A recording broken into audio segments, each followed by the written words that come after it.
I'm going to get ready to install the chip. These are the up and down buttons. As you can see, I tape these off so I don't get them scratched up or anything. Oh, here's a couple other things you can see here. There's like I machined a groove in here, and it holds the wire over to the chip. As you can see, pretty solid stuff here. This is a big thick piece of aluminum.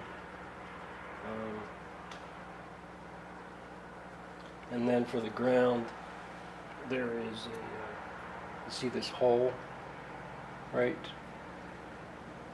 Let's see, right there, right next to the red wire. It's threaded, and then there's a hole underneath, right there. And what I do is after I'll just use this little piece. After I tin these, the ground wires, or ground wire, I poke it up through the hole here, and there it is right there. And then there's a, I don't know if you can see this or not, but there's a little set screw on the end of this Allen key, and it clamps that in there, and clamps it in tight. So now I drop these up and down buttons in here that I machined. These are stainless. And then here's the power button. I machined this out of stainless. Down here. And I'll show you what they look like. I got most of the face covered, but you can see them. Good here. They just go behind the chip here. Now I gotta wire up the chip. What I do is, I got the chip mounted in here, but I spend quite a bit of time. Now, I mean, I used a set of calipers, and I'm measuring a touch off the chip in the bottom of and the top of the actual mounting plate. But that gives me a rough idea to where, I've adjusted them to before, and it's all, what I'm actually doing here is I'm adjusting for button feel, until I feel like, I mean, obviously I get it within a real close range with the calipers, but, when you're machining stuff, I mean, even these buttons especially, they might be a couple thousandths off or something, or the buttons on the chip might be slightly different, the way they feel when they're depressed. So I like to get them so they got like a snap, so they're pretty close. And I did the same thing with the power button. I'll play around with it for a while. I don't know if you can hear that. And these. And then I get them so they're already touching off, so they don't move or anything. That's part of the reason why I do this as well. But while I'm in here, I like to make sure they feel good. But yet they're not too tight, they're not binding up or anything.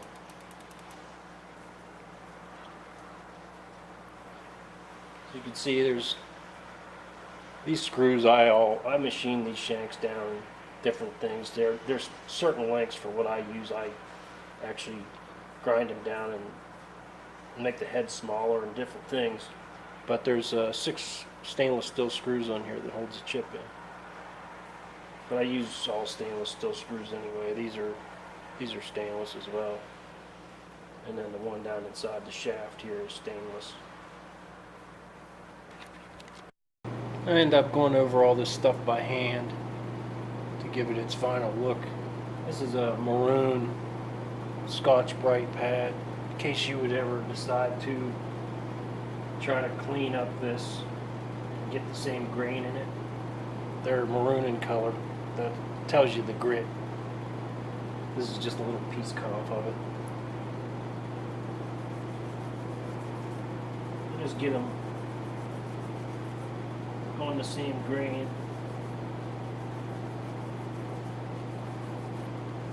They look good around the edges.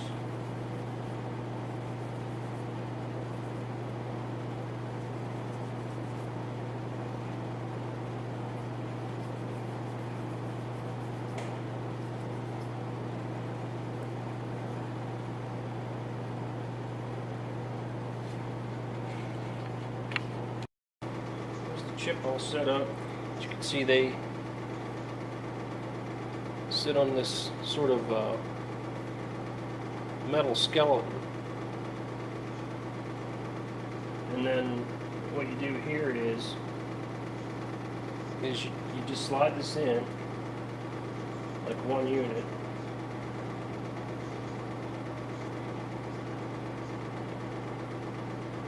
like so. And I'll fit that in a minute. Then what you do is you pull the wire up through the top hole and then screw it on to this. You'd have to do it pretty close because the wire's short. I actually use this on the brass thing that comes up through there, and you screw it on there, and then you'd screw this 510 down into the threads, and then lock it in with this, and then you'd put the bottom on. You can see I'm holding it here, so it's on where it's supposed to be, and then I'd pull this wire up through here. Okay,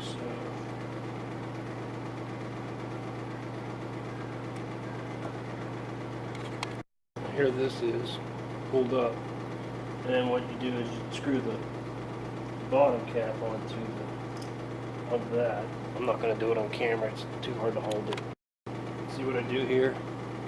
So I'm holding the brass part, and then I just thread it in to this top.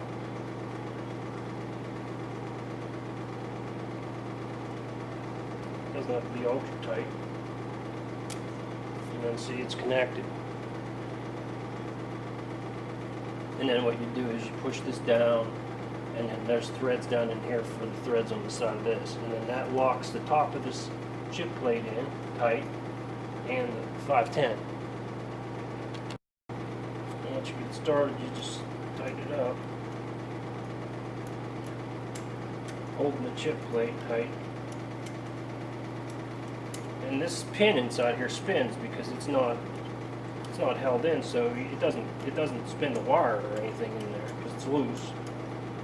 Because that's how they work. They kind of ride up and down inside there. And then you just tighten it down. I just use this metal thing. I'll tighten it tight.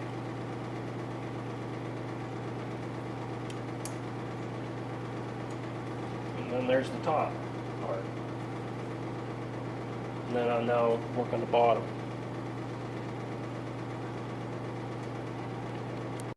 And for the bottom, open the door up. See, because there's a spring on the back of these that when you click the latch and there's no batteries in it, it lets it spring up. Otherwise, it would you'd have to fish for it. So I made it so it would spring up if there's no batteries in it. Don't know if I needed to do that, but you know, I did it anyway because you know, what happens if you don't have any batteries in it? Then you'd have to mess with it. And I don't like that kind of thing.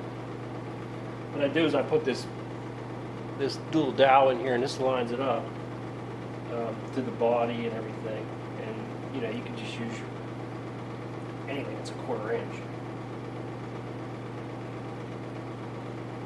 And then I just put the screws in. Throw the screws in.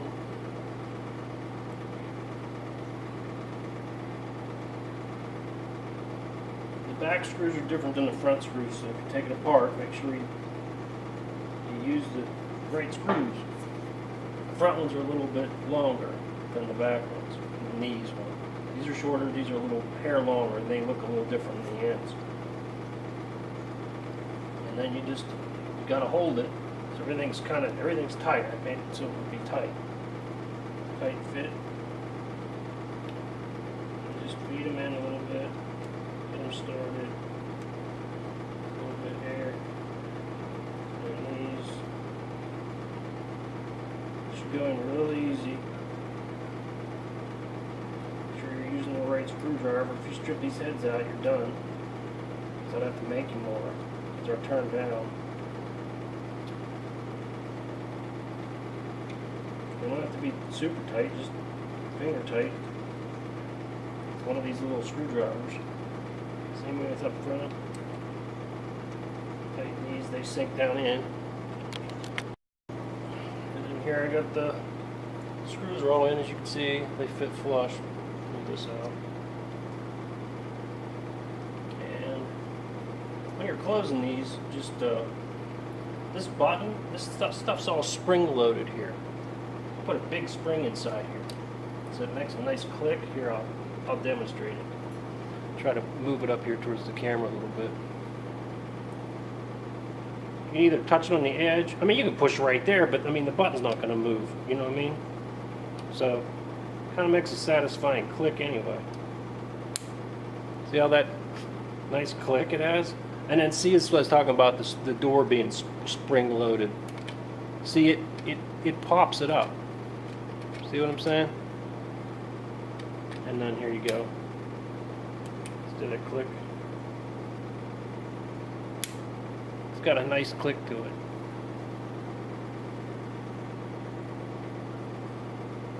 There it is.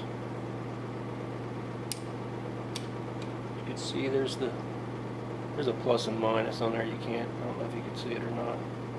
I scribed it in. And then with these you have to put one battery in first and then the other battery. You put the plus side down here and then the negative. Here's putting the batteries in. There's a positive back on the back side, so you'd have to put that battery in first. Positive side touches the positive marking. So you put that in. And then the negative side, negative, touches the negative, which is on this end, not the chip end, the negatives here. Put them in, and then latch it, and then you can see there's firing up there.